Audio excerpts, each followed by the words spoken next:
যে ইসলামে মানবতাবাদ বনাম লালনবাদ বা লালন মতবাদ, আপনি আমাদেরকে দুটো বিষয়ই আলাদা করে খুব ছোট্ট করে বলবেন। প্রথমে ইসলামে মানবতাবাদটা কি জিনিস? ইন্নাল হামদুলিল্লাহ ওয়াসসালাতু ওয়াসসালামু আলা রাসূলিল্লাহ ওয়া বা'দ। জি, ইসলামে মানবতা এটার সাথে তো মানবের জীবন আচার, মানবের অধিকার জড়িত।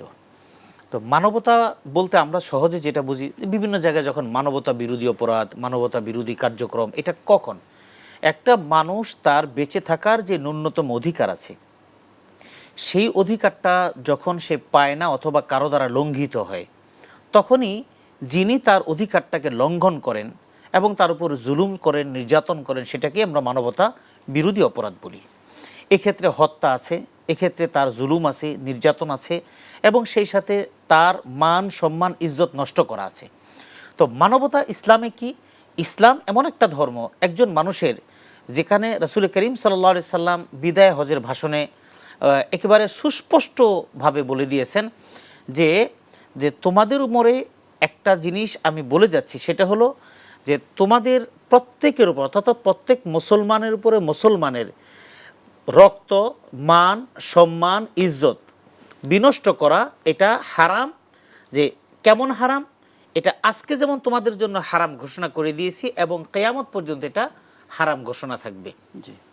হাদিসের বিভিন্ন বক্তব্যে বলা আছে, একজন মুসলমানের ভাই, লা ইয়াজলিমুহু ওয়া লা ইউসলিমুহু ওয়া লা ইয়াহকিরুহু।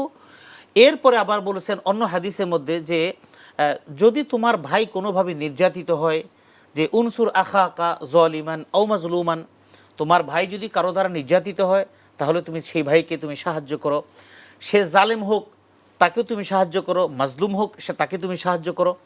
এখন মাজলুমকে সাহায্য করা তো বুঝি, একজনকে মারতেছে আমি যে তাকে বাঁচিয়ে দিলাম, এটা হলো তাকে সাহায্য করা। জালেমকে সাহায্য কিভাবে করব? যেই মানুষটা আঘাত করতেছে তার হাতটাকে আটকে দেয়া, যে ভাই আপনি আঘাত করতে পারেন না। এই যে ইত্তুকার বিষয়গুলো হলো মানবতা। এরপরে রাসূল সাল্লাল্লাহু আলাইহি ওয়াসাল্লাম বলেছেন যে যেই মানুষ, এখানে আছি, একজন প্রতিবেশী আছে, তার পাশে আরেক প্রতিবেশী আসে, সে খেতে পারছে না, আমি খুব পেট ভরে খাচ্ছি, এটাও মানবতা না, এটাও মুসলমানের কাজ না, ইমানদারের কাজ না। এই সামগ্রিক বিষয়গুলোকেই বলা হয় মানবতা, মানবিক মূল্যবোধ। এটা হলো ইসলামে মানবতা। তার মানে হলো একজন মানুষ পৃথিবীতে আমি বাঁচতে গিয়ে, আমি চলতে গিয়ে আমার দ্বারা কেউ আঘাত পাবে না, আমার দ্বারা কষ্ট পাবে না, আমি কারো হক নষ্ট করব না, কারো মান সম্মান নষ্ট হয় এমন কাজ করব না, শারীরিকভাবে নির্যাতন তো প্রশ্নই ওঠে না। এটা হলো মানবতা।